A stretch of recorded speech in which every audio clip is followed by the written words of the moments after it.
எதுவரை வாழ்க்கை அழைக்கிறதோ அதுவரை நாமும் சென்றிடுவோம்.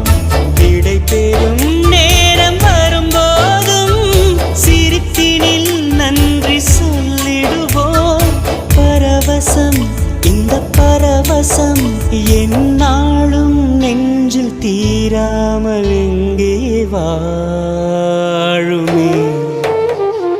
கடவுள் தந்த அழகிய வாழ்வு